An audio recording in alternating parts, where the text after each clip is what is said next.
Hello बच्चों, कैसे हैं आप। लास्ट लेक्चर हमने क्या किया था, लाइट चैप्टर के हमने अब तक जो हमने किया मिरर हम कर चुके थे, उसके ऊपर बेस्ड हमने न्यूमेरिकल किए थे। ठीक है, और अब हम आगे मूव कर रहे हैं। अब हमारा जो नेक्स्ट पार्ट है दैट मीन्स आफ्टर रिफ्लेक्शन, अब हम स्टार्ट करेंगे रिफ्रैक्शन पार्ट। ठीक है, अब रिफ्रैक्शन उससे क्यों सेपरेट है वो हम स्टडी करेंगे। ठीक है ना, रिफ्लेक्शन के अंदर हमने मिरर को स्टडी किया था, ऐसे ही रिफ्रैक्शन के अंदर हम लेंसेज को स्टडी करेंगे, कनकेव कन्वेक्स लेंस, वो आगे वाला पार्ट है। सबसे पहले हमें पता होना चाहिए कि रिफ्रैक्शन क्या होता है। ठीक है, जब लाइट रे, अगर सपोज करो कोई भी लाइट रेडिएशन है, अभी तक क्या था वो एक ही मीडियम में ट्रेवल कर रही थी, जो हम एयर या वैक्यूम कंसीडर कर रहे थे। तो उसमें क्या था कि वो अगर लाइट रेडिएशन एक ही मीडियम में ट्रेवल करती है तो वो विदाउट बेंडिंग एक स्ट्रेट लाइन में मूव करती है हमेशा ही। ठीक है ना, वो हमेशा कैसा पाथ फॉलो करती है, स्ट्रेट लाइन पाथ फॉलो करती है। लेकिन अगर मीडियम चेंज हो तब क्या होगा। ठीक है ना, उस प्रोसेस के अंदर हमारे पास जो हम आगे आता है, हम जो स्टडी करते हैं वो आता है रिफ्रैक्शन। अगर हम मीडियम चेंज कर दें, ठीक है, मतलब लाइट अब एक मीडियम से दूसरे मीडियम में ट्रेवल कर रही है, तो वो रिफ्रैक्शन पार्ट के अंदर आ जाता है हमारे पास। अब रिफ्रैक्शन क्या होता है,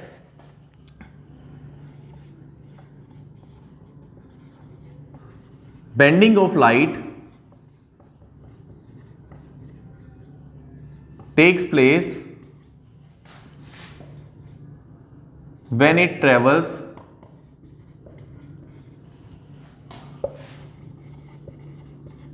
from one medium to another। जब लाइट रे एक मीडियम से दूसरे मीडियम में ट्रेवल करती है तो उसके अंदर बेंडिंग आनी स्टार्ट हो जाती है। ठीक है, लाइट रे जो है अपने पास से बेंड हो जाती है।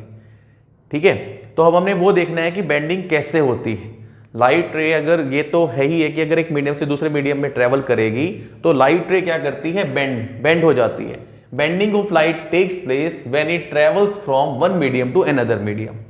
अब जनरली दो ही मीडियम हम लेकर चलते हैं, एक हमारे पास जो होता है वो रेयर मीडियम होता है और एक होता है डेंसर मीडियम। ठीक है ना, हमारे पास टू टाइप्स ऑफ मीडियम होते हैं।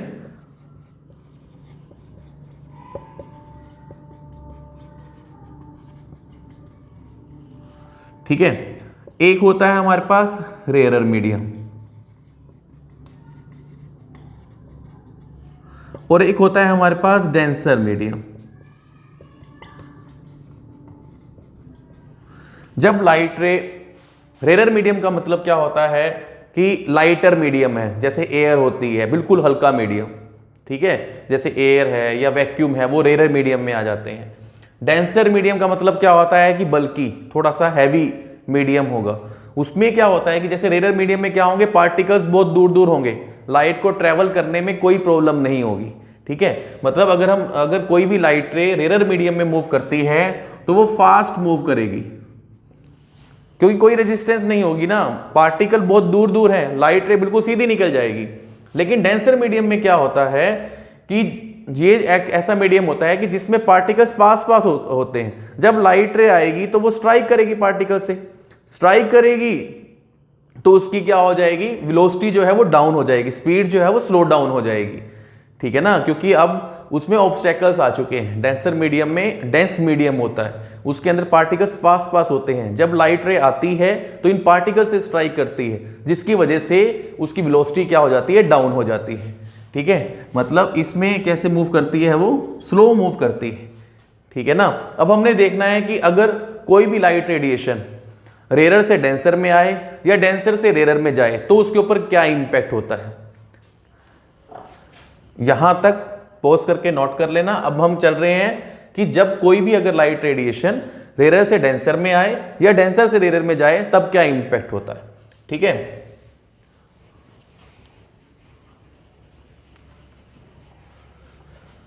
अब जैसे फर्स्ट केस है हमारे पास, जब लाइट रेडिएशन आ रही है रेयर टू डेंसर। ठीक है, तो एक सरफेस होता है in between rare and denser medium जो उसे सेपरेट करता है। हमें कैसे पता चलेगा कि भी रेयर मीडियम से अब वो डेंसर मीडियम में आ रही है, तो ये कोई ना कोई सरफेस होगा ना, एक लेवल सेट कर लेते हैं कि जिसके ऊपर सारा रेयर मीडियम होता है, जिसके नीचे सारा डेंसर मीडियम होता है। से ये सरफेस है जो सेपरेट कर रहा है मीडियम को, ठीक है। अपर सेक्शन में मैंने मान लिया कि मेरे पास कौन सा मीडियम है, रेयर मीडियम है, और नीचे कौन सा मीडियम है, डेंसर मीडियम है, ठीक है। तो रेयर मीडियम में हम एग्जांपल ले लेते हैं कि जैसे मान लो से एयर है रेयर मीडियम, डेंसर मीडियम में मैंने एग्जांपल ले लिया जैसे वाटर है, ठीक है। अब क्या होगा, मान लो ये इंसिडेंट रेडिएशन आई, ये क्या है हमारे पास, इसको हम यहां लिख रहा हूं मैं, इंसिडेंट रे आ रही है। अब ये सरफेस के ऊपर उसने क्या किया, पहले कांटेक्ट किया, मतलब स्ट्राइक पहले कहां किया, सरफेस मीडियम पे। डेंसर मीडियम पे जाने से पहले सरफेस से स्ट्राइक करेगी। ये सपोज करो पॉइंट ऑफ कांटेक्ट है, ठीक है। अगर ये मीडियम हमारा चेंज ना होता, सपोज करो कि हमारे पास एक ही मीडियम है, तो ये लाइट रे क्या होती, ये स्ट्रेट लाइन मूव कर जाती, मतलब जिस वे से आ रही थी उसी वे से बाहर चली जाती। लेकिन अब मीडियम चेंज हो गया है, हम सबसे पहले क्या ड्रॉ करते हैं, इस सरफेस पर नॉर्मल एक्सिस ड्रॉ करते हैं। नॉर्मल क्या होता है, जो हम नॉर्मल होता है, जनरली नॉर्मल होता है परपेंडिकुलर, नॉर्मल का मतलब होता है परपेंडिकुलर टू दी सरफेस। मैंने इस सरफेस के क्या किया, एक परपेंडिकुलर एक्सिस ड्रॉ कर दिया, ठीक है। इसे हम बोलते हैं नॉर्मल एक्सिस। क्लियर है यहां तक, ठीक है। तो देखो इंसिडेंट रेडिएशन और नॉर्मल एक्सिस के बीच में एक एंगल बनेगा, उस एंगल को क्या बोलते हैं हम, आई जो बन रहा है एंगल, ये होता है angle of incident, it is the angle of incidence, ठीक है। अब आपको मैंने बताया, दोबारा से रिपीट कर रहा हूं, अगर कोई भी मीडियम ना होता तो ये लाइट रे सीधी निकल जाती। अब कोई भी लाइट रे अगर रेयर टू डेंसर आती है तो इंपैक्ट क्या होता है, इट मूव्स या it bends towards the normal. It का मतलब क्या है यहां पर, लाइट रे या इंसिडेंट रे, कुछ भी आप कह सकते हैं। अगर लाइट रेडिएशन रेयर से डेंसर मीडियम की तरफ जाती है तो ये बेंड कर जाती है टुवार्ड्स द नॉर्मल, मतलब उसे जाना कैसे चाहिए था, अगर मीडियम चेंज ना होता तो सीधा जाना चाहिए था। लेकिन अब हम रेयर से डेंसर की तरफ आ रहे हैं, मतलब एयर से वाटर की तरफ आ रहे हैं, तो ये कहां बेंड हो जाएगी, अपने पास से डाइवर्ट होके टुवार्ड्स द नॉर्मल, मतलब ये आपके पास क्या आ जाएगी, अब ये क्या बन जाएगी, रिफ्रैक्टेड रे। दिस वन इज रिफ्रैक्टेड रे। और नॉर्मल एक्सिस और रिफ्रैक्टेड रे के बीच में जो एंगल बनता है वो होता है एंगल ऑफ रिफ्रैक्शन।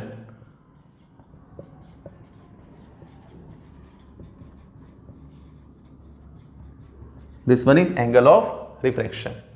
क्लियर है यहां तक, ठीक है। इजी प्रोसेस था, जब रेयर से डेंसर आएगी तो टुवार्ड्स द नॉर्मल बेंड हो जाएगी, ठीक है। अब ये I is not equal to R, अब ये angle of incidence angle of refraction के इक्वल नहीं है, ठीक है। जैसे हमारे पास रिफ्लेक्शन के अंदर होता था, लॉ ऑफ रिफ्लेक्शन हम करते थे कि angle of incidence is equal to angle of reflection होता था, यहां नहीं है। देखो अब एंगल ऑफ इंसिडेंस कम हो गया, एंगल ऑफ रिफ्रैक्शन कम हो गया है एंगल ऑफ इंसिडेंस से, ठीक है।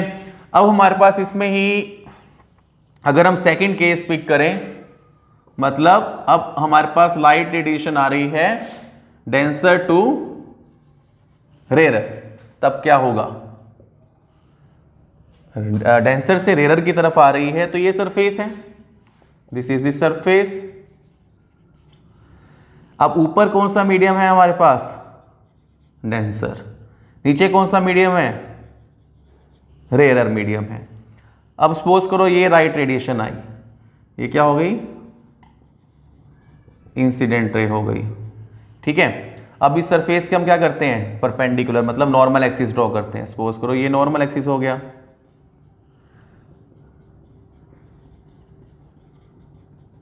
नॉर्मल एक्सिस है, ठीक है। जब हम डेंसर से रेयर की तरफ आते हैं तब क्या रूल अप्लाई होता है, जो लाइट रेडिएशन है, मतलब लाइट रे bends away from normal,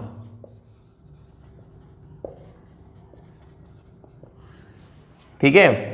light रे नॉर्मल से अवे बेंड हो जाएगी, नॉर्मल से दूर चली जाएगी। इसमें क्या था, बेंड्स टुवार्ड्स द नॉर्मल था, नॉर्मल के पास आ गई थी, नॉर्मल के पास बेंड हो गई थी।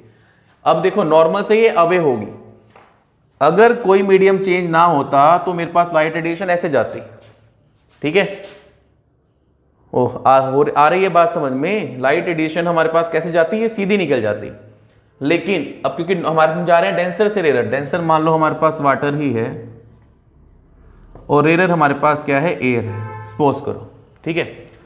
अब क्या होगा, ये अवे फ्रॉम द नॉर्मल हो जाएगी। अब इसकी मतलब ये हमारे पास क्या हुआ, angle of incidence, it is the angle between normal axis and incident ray. Away from the normal का मतलब क्या हुआ, अब ऐसे रिफ्रैक्ट हो जाएगी। ये हमारे पास क्या बन गई, रिफ्रैक्टेड रे। दिस वन इज रिफ्रैक्टेड रे। ये आपके पास क्या हो जाएगा, एंगल ऑफ रिफ्रैक्शन आ जाएगा। अब लार्जर आ रहा है, जब हम डेंसर से रेयर की तरफ आ रहे हैं, away from the normal, normal से अवे कितना होगा, जो उसका इनिशियल जो पाथ जो होना चाहिए था उससे अवे, ठीक है। आ रही है बात समझ में। अब यहां तक हमारे पास क्या हो जाएगा, अब हमने स्टडी कर लिया कि रेयर से डेंसर आएगा तब क्या इंपैक्ट होता है, डेंसर से रेयर आएंगे तब क्या इंपैक्ट होता है अगर नो बेंडिंग टेक प्लेस। अब तीसरा है हमारे पास पार्ट, एक और पार्ट कर लेते हैं कि अगर कोई बेंडिंग ना हो वो कंडीशन क्या होगी।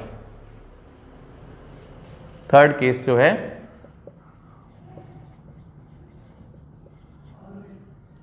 No bending. अब इसमें क्या है, सपोज करो ये सरफेस है, इसमें मैटर नहीं करता कि ऊपर आपके पास डेंसर मीडियम है, रेयर मीडियम है, या रेयर टू आप डेंसर टू रेयर आ रहे हो या रेयर टू डेंसर जा रहे हो, कोई फर्क नहीं पड़ता। सपोज करो चलो हम डेंसर से रेयर आ रहे हैं, इंसिडेंट रेडिएशन अगर परपेंडिकुलर टू द सेक्शन आती है, मतलब टुवार्ड्स द नॉर्मल आती है, नॉर्मल एक्सिस, देखो इंसिडेंट रेडिएशन है ये मेरे पास, ठीक है। सरफेस के परपेंडिकुलर अगर आती है, ये पॉइंट ऑफ कांटेक्ट बनेगा। नॉर्मल एक्सिस भी कहां लाई करता है, अलोंग दिस डायरेक्शन। हम नॉर्मल एक्सिस ड्रॉ करते थे ना, वो भी यहीं पे ही आ गया। अब यहां पर देखो नॉर्मल एक्सिस और इंसिडेंट रे के बीच में एंगल कितना आ जाता है, मतलब एंगल आई की वैल्यू कितनी होगी, 0।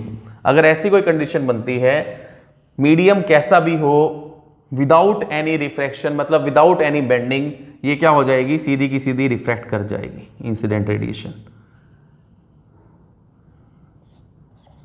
एंगल आर क्या हो जाएगा हमारे पास, वहां पर भी 0 हो जाएगा, क्योंकि नॉर्मल एक्सिस पे ही रिफ्रैक्टेड रे जो है वो लाई कर रही है, इसलिए इनके बीच का एंगल क्या बन जाएगा, 0 बन जाएगा, ठीक है यहां तक। अब हमें ये जानना है कि कौन सा मीडियम कितना डेंसर है, ठीक है। वो हमें कैसे पता चलता है, वो हम करते हैं रिफ्रैक्टिव इंडेक्स से, ठीक है। ये पॉज करके आप लोग नोट करें, ठीक है, और मैं अब ये रब कर रहा हूं।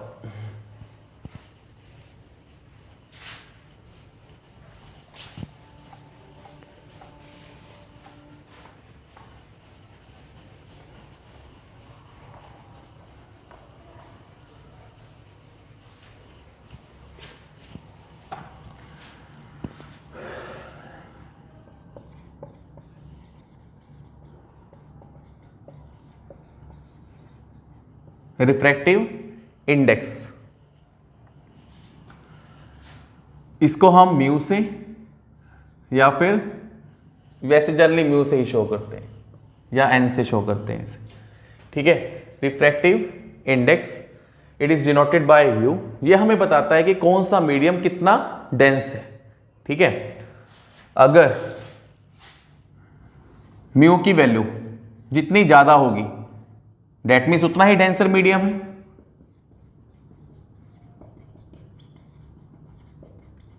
उतना ही डेंसर मीडियम है, और उतनी ही वेलोसिटी क्या हो जाएगी उस मीडियम में, डाउन हो जाएगी, क्योंकि डेंसर मीडियम में वेलोसिटी क्या हो जाती है, कम हो जाती है, ठीक है।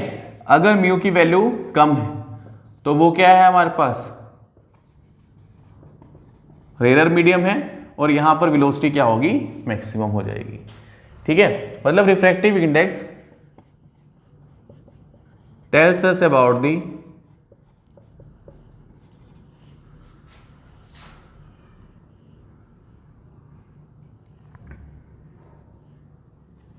इंटेंसिटी ऑफ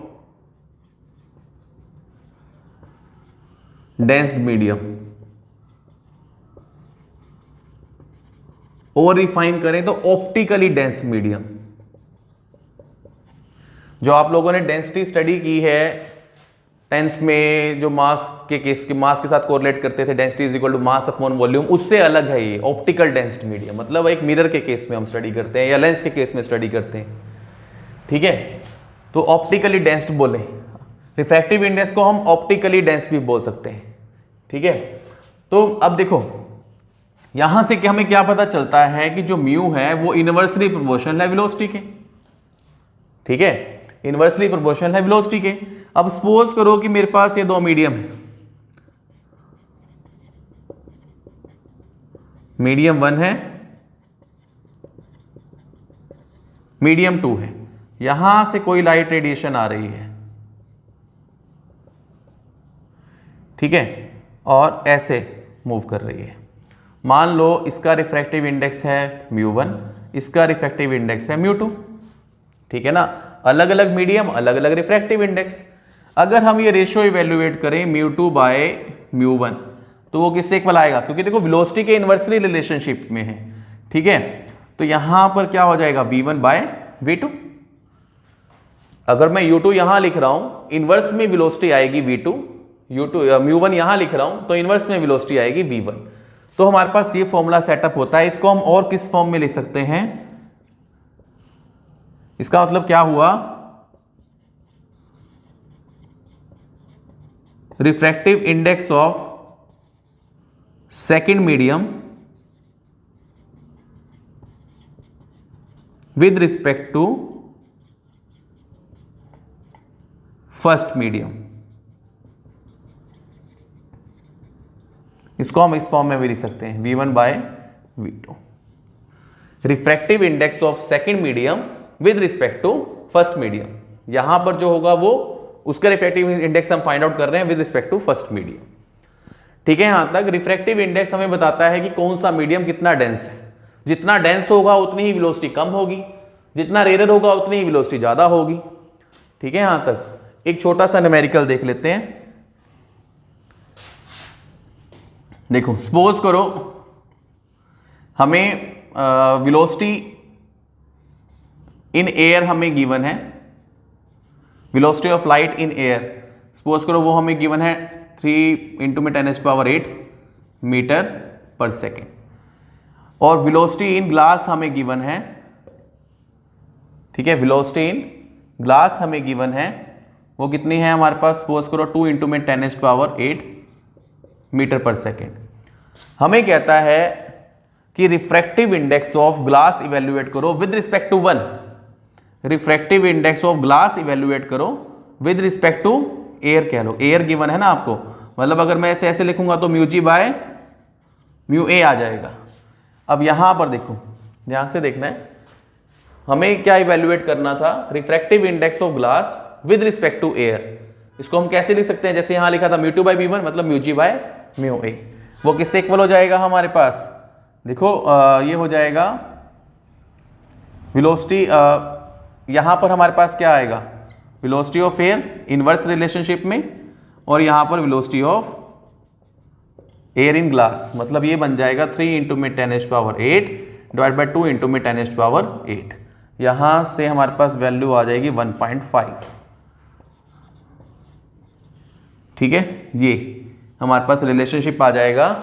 इसका मतलब क्या होता है कि रिफ्रैक्टिव इंडेक्स जो ग्लास है वो 1.5 टाइम्स ज्यादा है किससे, रिफ्रैक्टिव इंडेक्स ऑफ एयर से। अगर मैं क्रॉस मल्टीप्लाई करके यहां ले जाऊं तो क्या होगा, 1.5 म्यू फॉर एयर। तो कौन सा डेंस मीडियम हुआ, ग्लास, क्योंकि वो 1.5 टाइम्स ज्यादा है रिफ्रैक्टिव इंडेक्स ऑफ एयर से, ठीक है। यहां तक आज का टॉपिक समझ में आया। हमने क्या क्या किया है आज, रिफ्रैक्शन क्या होता है उसके बारे में स्टडी किया, उसके मीडियम कौन कौन से होते हैं वो स्टडी किए, जब हम रेयर से डेंसर आते हैं तब क्या होता है, जब हम डेंसर से रेयर जाते हैं तब क्या होता है, और बीम कब या इंसिडेंट रे कब रिफ्रैक्ट नहीं होती है, मतलब किसी एंगल पे बेंड नहीं होती है, वो भी हमने कंडीशन स्टडी की। उसके बाद जो डेंसिंग है या डेंसिंग जो हमारे पास इंपैक्ट है वो किस पॉइंट पर डिपेंड करता है, वो होता है हमारे पास रिफ्रैक्टिव इंडेक्स, हमने स्टडी किया, ठीक है, उसके बारे में ये सारा स्टडी किया है, ठीक है ना। ये हमें बताता है कि कौन सा मीडियम कितना डेंस है, ठीक है ना, उसके हिसाब से हमें पता चलता है कि उसमें वेलोसिटी जो है लाइट रे की कैसी रहेगी, ठीक है। तो आज के लिए इतना ही है। अब जो हम नेक्स्ट लेक्चर में करेंगे, अब हम आगे फर्दर मूव करेंगे। एक तो हम ग्लास स्लैब के लिए करना है, थोड़ा सा आप स्टडी करिएगा, ठीक है। न्यूमेरिकल्स तो आपने करने ही हैं जो रह गए होंगे, ठीक है, क्योंकि मेन न्यूमेरिकल्स से हम कवर अप कर सकते हैं। अब आपको क्या करना है, थोड़ा सा स्टडी करना है regarding glass slab, lateral displacement, ठीक है, फिर हम स्फेरिकल मिरर के बारे में स्टडी करेंगे। तो आज के लिए इतना ही।